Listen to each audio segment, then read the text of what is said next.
Fanatismo religioso. O fanatismo é a única forma de força de vontade acessíveis aos fracos. Friedrich Nietzsche. Somente os extremamente sábios e os extremamente estúpidos, que não mudam. Confúcio. Atropelando os ensinamentos de Jesus, o Papa Urbano II, através do Concílio de Clermont, apelava para os cristãos da Europa, no sentido de libertar os lugares conhecidos como santos na Palestina. Um atrevimento deste Papa, ao chamar os turcos de Satanás. Vejamos as consequências desastrosas. Guerras e mortes. Incentivo à luta de Cristo contra o Satanás, mais violências e ódios. Primeira Cruzada, muçulmanos derrotados em Jerusalém. Guerras sem fim na época. Segunda Cruzada, 1047, Papado Eugênio III, conflito, Constantinopla, Ásia e Damasco, etc. Terceira Cruzada, de 1189 a 1191, a União Egito e Síria e Estados muçulmanos recuperam Jerusalém. Quarta Cruzada, de 1204 a 1261, Papado Inocêncio III. Quinta Cruzada, de 1217 a 1221, contra o Egito. Sexta Cruzada, de 1228 a 1229. Continuam conflitos religiosos. Importantíssimo frisar que as cruzadas no Oriente foram lutas dos militares cristãos ocidentais, autorizadas pela Igreja Católica Apostólica Romana, visando apagar as culturas orientais e muçulmanas, que não aceitavam o catolicismo, espalhando misérias, violências, mortes e o diabo a quatro. Curiosidade. Mera coincidência as recentes guerras contra os povos islâmicos pelo capitalismo anglo-americano e europeu, geração de mortes, refugiados e misérias? Tudo por questão econômica, controle das reservas petrolíferas.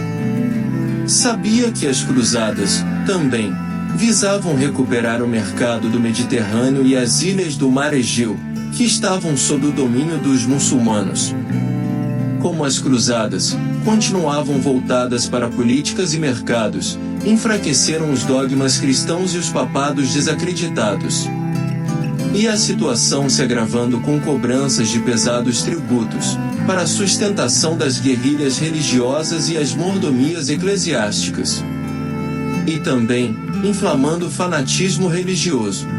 Sabia que antigamente, infelizmente, em várias regiões do mundo, o homem vivia coado pelo cruel sistema de servidão. E para manter-se vivo, se agarrava à fé religiosa? Sabia enquanto o homem era explorado pelo trabalho escravo, para a sustentação da máquina burocrática dos senhores feudais, as religiões se escondiam atrás de seus dogmas e ainda culpavam o homem pelas crises? Daí, surgindo novas filosofias. Teocentrismo, Deus o centro de todas as coisas e o homem a imagem e semelhança a Deus. Humanismo, ganha espaço, o homem valorizado e semelhante a Deus. Por outro lado, os perseguidores cristãos inventavam todos os tipos de tormentos, dificultando as análises e desenvolvimento científico, muito difícil colocar em prática novos pensamentos religiosos.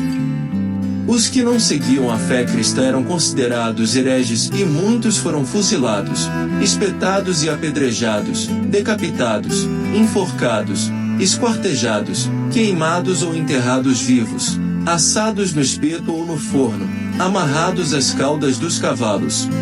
Essa narrativa demonstra as perseguições, aqueles que pensavam diferentes e desejavam contribuir para novas descobertas do universo e novas doutrinas filosóficas. As histórias religiosas, há séculos, continuam trazendo divergências e desavenças. A cidade de Jerusalém, considerada a cidade santa, de judeus, cristãos e muçulmanos, sendo para os cristãos, local de morte e ressurreição de Jesus Cristo. Para os muçulmanos, o centro da peregrinação. para os judeus, sede do templo. Curiosidades.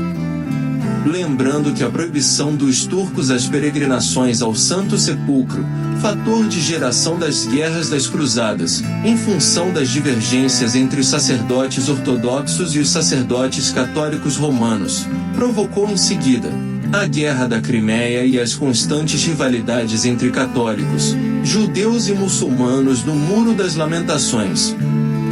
Relembrando também que as igrejas do Santo Sepulcro e da Natividade representam divisões de diferentes religiões. Essas mesmas divergências vêm acontecendo em Belém e Jerusalém, cujos locais considerados santos estão divididos por cristãos, muçulmanos, judeus, gregos, armênicos, coptas, abissínios, sírios, etc.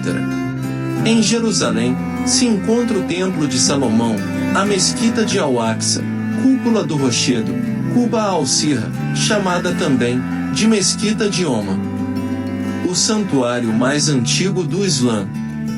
Sabia que a Terra Santa dos cristãos teve origem na Palestina. Nessa época, o Império Romano estabeleceu o controle direto sobre todas as cidades, até ao sul da Palestina, confiando ao procurador italiano Pôncio Pilatos, ano 26 a 36. Exonerado em virtude do massacre contra os samaritanos e a morte de Jesus Cristo na cruz? O cristianismo na época, após entrelaçar com o Império Pagão, muitos templos foram construídos em homenagens a Augustus e Roma, enquanto a mãe de César, Vênus, era a deusa da família ou gens, Júlia, protegia a dinastia. Essas dinastias prestavam nas homenagens e rituais Apolo, Júpiter, Hércules e outros deuses. E também a Heliogabalus, o deus Sol, adorado na Síria. Em Roma, o Capitólio controlava o Fórum e o Fórum era cercado pelos templos, enquanto nas cidades e praças públicas existiam templo e estátuas de deuses, até os imperadores eram transformados em ídolos e deuses. Sabia que naquela época os oficiais do exército prestavam juramentos, como fossem unidos aos deuses. Sabia que os funcionários do império eram os sacerdotes, ao passo que os cristãos, excluídos da vida pública. As comunidades cristãs, aproveitando os ensinamentos filosóficos do Oriente, a fraternidade, esperança e vida espiritual, se fortaleceram e houve muitos seguidores influenciados nas fortes expressões: dê a César o que é de César e a Deus o que é de Deus.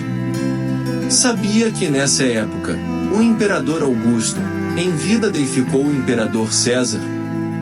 Relembramos a relação manipuladora, igreja e Estado, passando a representar os mistérios religiosos.